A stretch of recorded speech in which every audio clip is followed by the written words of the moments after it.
review a little bit? Yeah.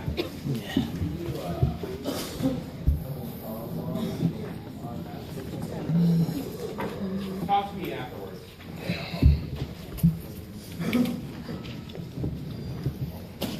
Because I don't have an answer.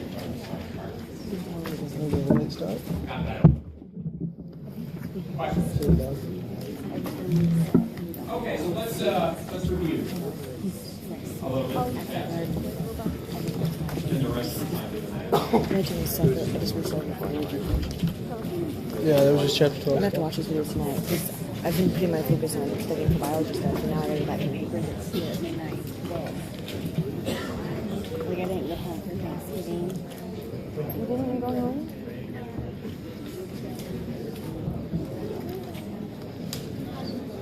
Like I see my parents and my grandparents pretty regular anyways. And I got fired from my job, and so I really don't know. Now, you have the unfortunate, Hey, we're having a test on Wednesday, it's Saturday final, right? yeah, let's catch up. And I since the majority of my siblings, well, pretty much all of my siblings. I didn't know if you wanted Okay, The last thing that we're doing, yeah. He said that wasn't me on the but just on the final. Do you know how to print them smaller? Oh, okay, I just making sure.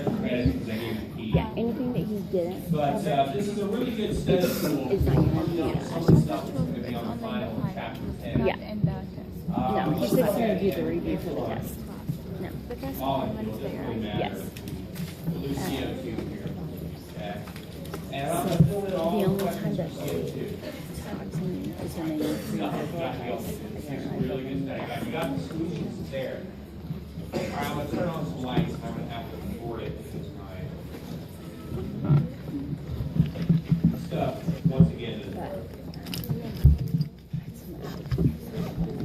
okay, so first thing he wants to do is number of valence electrons. Okay, so we're going to calculate carbon has 4. That's because it's group 4. I got oxygen, oxygen, oxygen. 6, 6, 6. That's a total of what, 22? Okay, but what does that minus 2 do to me? That I'm going to add to. If you don't have Lewis dot structure down, you're going to be in a world of hurt. Okay, you're going to have to do Lewis dot structure quite a bit on this test. So make sure you've got that skill now. Now, and so I have 24 valence electrons. Did it ask me for the molecular geometry? It asked me for the molecular geometry. What am I going to need to do that? I need a dot structure, which is what the questions ask for also. So carbon is my central atom. It's all attached by a bond. Otherwise, it's floating off in space. All right, I'm going to add some electrons around here. I need to get 24. So I'm going to put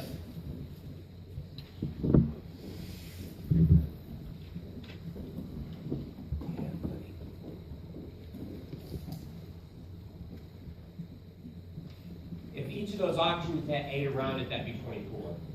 Are we good to go? No. Carbon only has, so I'll need to meet it for a double bond. Doesn't matter which one I do it on, right? If I was being a good person, put brackets around it. I'm not going to be. Okay, so now let's know our electronic geometry and molecular geometry. Well, I'm not doing the cheat sheet.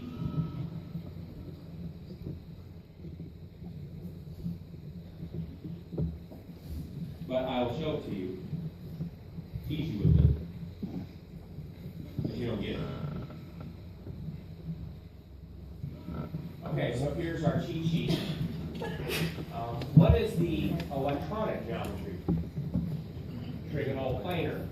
Since they're all atoms, it's what? Trigonal planar. So the electronic geometry of this is trigonal planar. The molecular geometry of this is trigonal planar. They're not always necessarily the same, but in this case they are.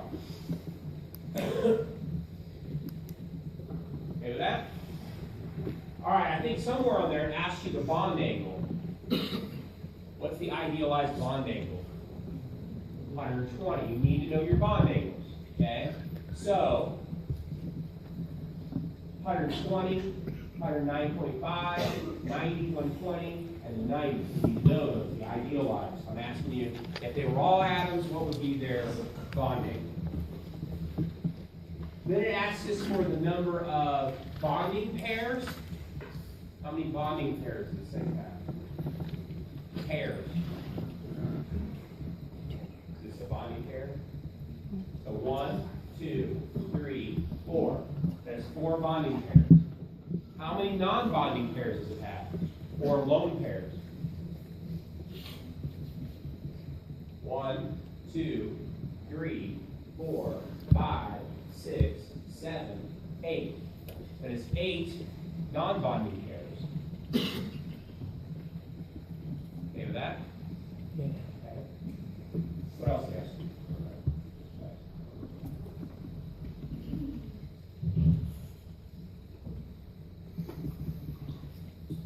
Now it says molecular polarities. It's Na. That's one of the few molecules where I put Na on here, not applicable. Why do you think I use non-applicable for polarity? I think. And the answer is it an ion? It's already polar. Okay? In fact, it's extremely polar. So anytime you see an ion, you can ignore molecular polarity because it's already polar, regardless of its shape. Does it have any resonance structures? Yes. So we can put yes under resonance structure. How many total resonance structures are there? 3. There are 3 resonance structures. I would just change the double bond. All right, bottom questions. Idealized bond angles. How many pi bonds does this have? How many? 1. So it's got 1 pi bond. How many sigma bonds? 2. Sigma, sigma, sigma. All right, the last question asks, what is the hybridization of the central atom? What is the hybridization of the central atom? So here's the central atom. I have 1 area, 2 areas, 3 areas of electron domain. That puts me at what hybridization? sp2. I mentioned I really like questions like this. I don't know, I gave you a whole worksheet of them. I threatened you with them. Like 3 days of lecture. It's going to happen. Now, this won't be on the test that you'll have on the final. I want you to figure the formal charge of each of the atoms. Okay, I won't have formal charge on the test, but you'll have that on the final. That was last step. You can read it out on your own. Let's do that one. Want to do that one?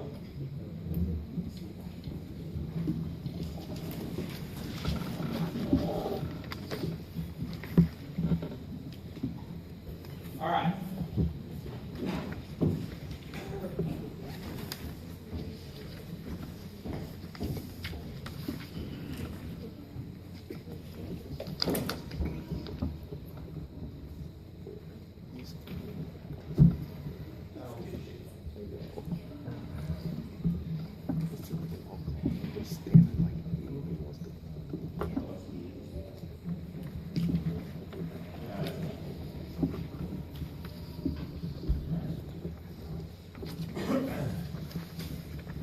XF4.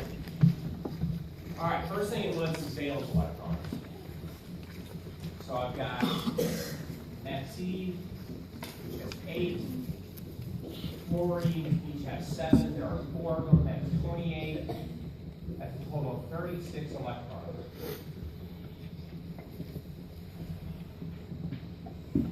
Okay with that? Central atom.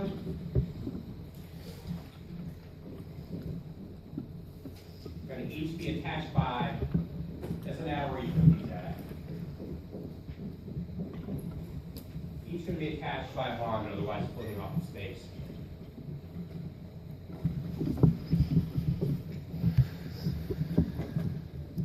All right, I'm going to start using electrons.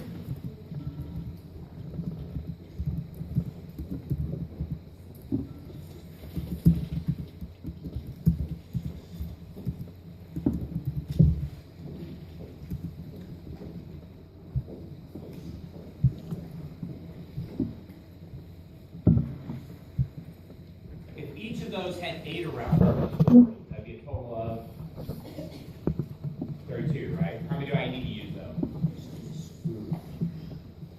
Is xenon one of those molecules that can break the octet?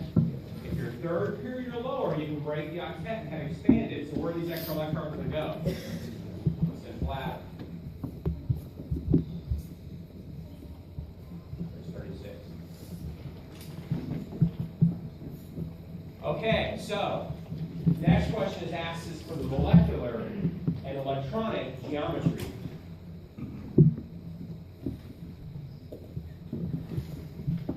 So how many areas of electron domain do I have around the central atom? So 1, 2, 3, 4, 5, 6. What category is that looking into? Octahedral. So electronically, this is an octahedral. Molecularly, it's a what? A square planar.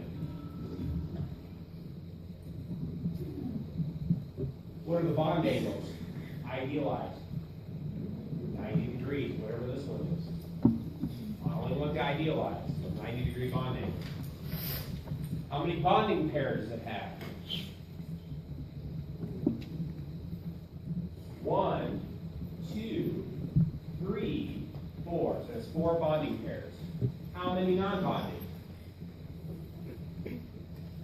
1, 2, 3. So if I had 3 times 4, that'd be 12. Then 14, or no, 12, 13, then 14. So it's 14 non-bonding pairs. Okay with all that?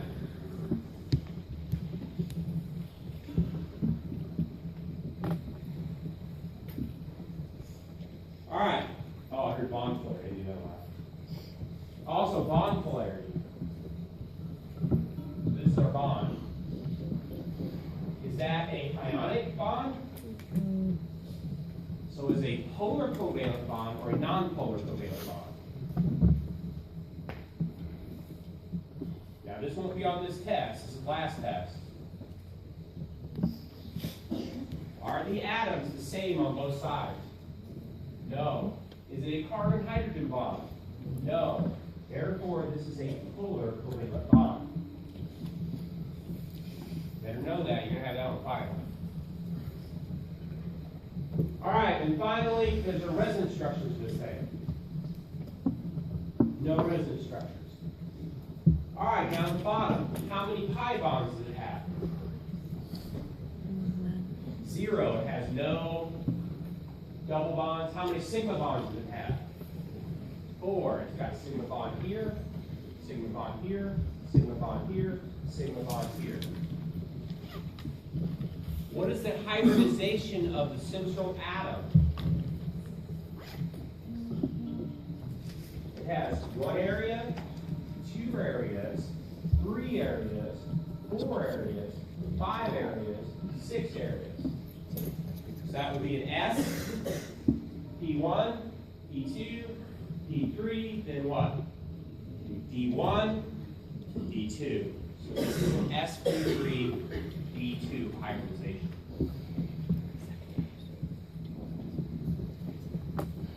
All octahedrals are sp3, D2.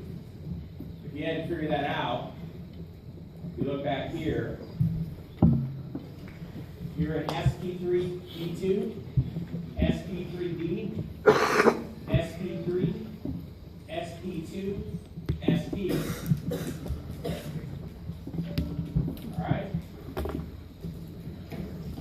All right, now last question, this one's kind of a hard one.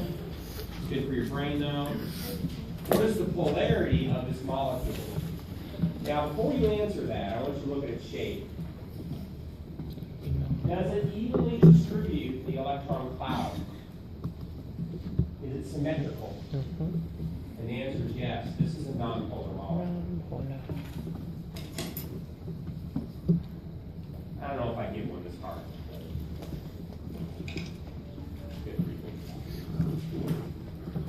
But in comparison, what about this one? Always going to be polar, isn't it? It's not symmetrical. What about this one if all the atoms are the same? non-polar. What if one of these atoms is different? Polar. All right, you think that worksheet's good stuff? All right, you better know how to do it. Okay, I can't emphasize enough that you need to know how to do that. All right.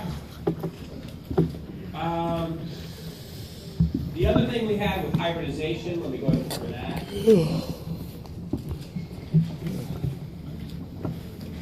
Is overlaps. New one.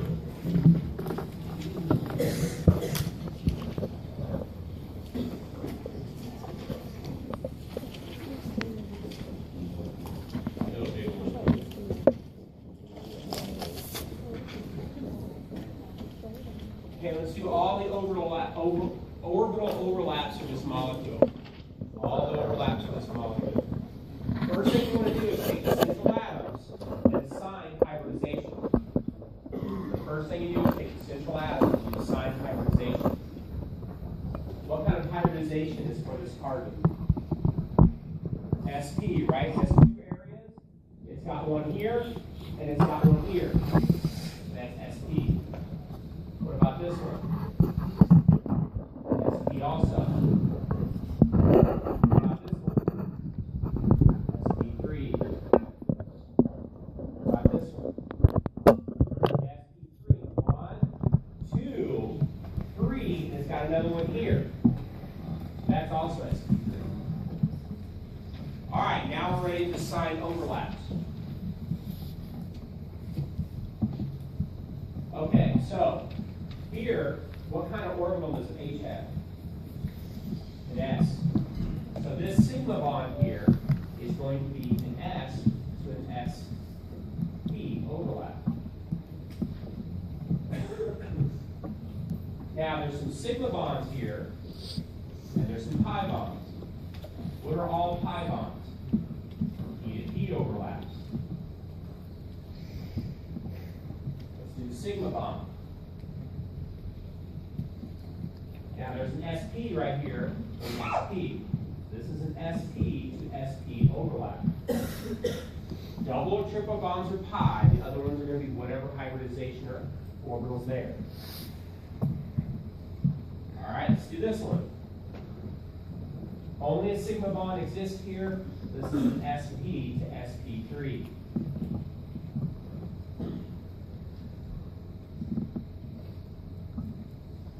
Sigma bond here, this is going to be an SP3 to S. Same to the top of it. Sigma bond here, SP3 to SP3.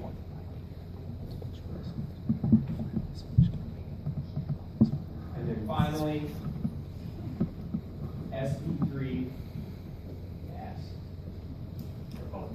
That's it. As far as I get. Good.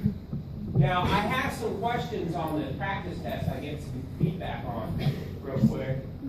Is I write molecules like this sometimes.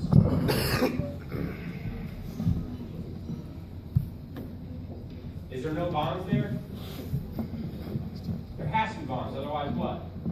Pulling off the space. Even though I don't draw them, you should know that's what's going on. See that on the practice test on the test on the campus. All right, that's basically it for chapter 10. Questions? Okay, so then we started chapter 5. All right, chapter 5 deals with gas laws. As there is death in taxes, you're going to have a bunch of math problems on gas laws to be able to use. There's a worksheet on gas laws up. There's a practice quiz. Back in the chapter problem, we had mastering on this. I did at least a day or two on this. Okay? You should know the different variables in that gas. You should know the units. You should know that 1 ATM equals 760 millimeters of mercury, and be able to convert between millimeters of mercury and ATM. Right here. Okay, so make sure you convert between. Are there going to be mercury. Are there going to be kilopascals? What? Are there going to be kilopascals? No, only millimeters of mercury is 4 and atmospheres. You should know the basic postulates of the kinetic theory of ideal gases. Okay, there's space, they move randomly, elastic collisions, not much volume, and the kinetic energy is due to temperature. All right, then we had the different gas laws. You should know these. You should know Boyle's law is an inverse relationship between pressure and volume. What are we holding constant? Temperature and amount. Our temperature and amount are held constant. It's an inverse relationship. You should know Charles' law is a direct relationship between volume and temperature. And you should know it. You should know Gay-Lussac's law is a direct relationship. And then we combine these all together into a combined gas law. And you should be able to use this to solve problems. You should know what STP is, standard temperature pressure. Anytime you see that in the gas problem, you know that it's 1 atm and 0 degrees Celsius. Then we worked a whole bunch of problems. I don't have time to work them now.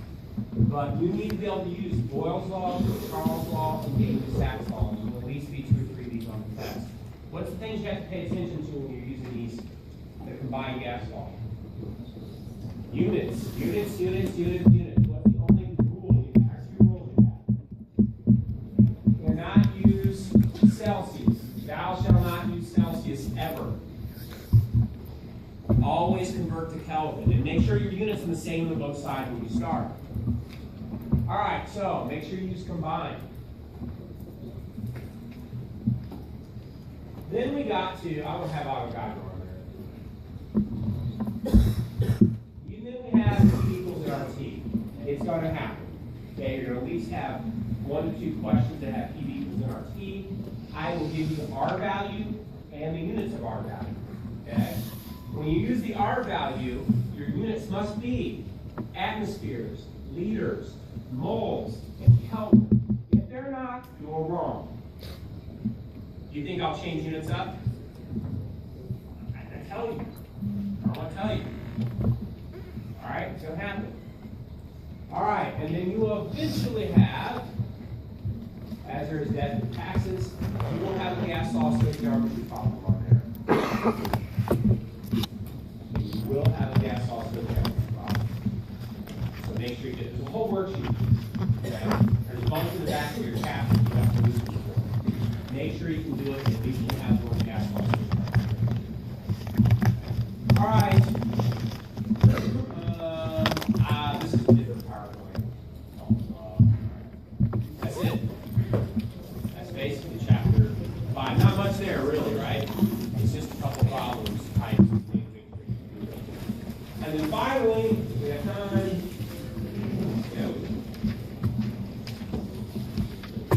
Chapter 11. I would say chapter 11 for many students is pretty hard. Okay. Lots of students make mistakes here. This has to do with intermolecular forces, the big part of the chapter, and identifying the types of intermolecular forces and relative strength. We know things phase change. They have to overcome intermolecular forces. These are sometimes called attractive forces, depending on if you look on the internet. So sometimes you'll see attractive if you use the internet. I know you might look up ancillary material for that. Intermolecular forces is a more better term.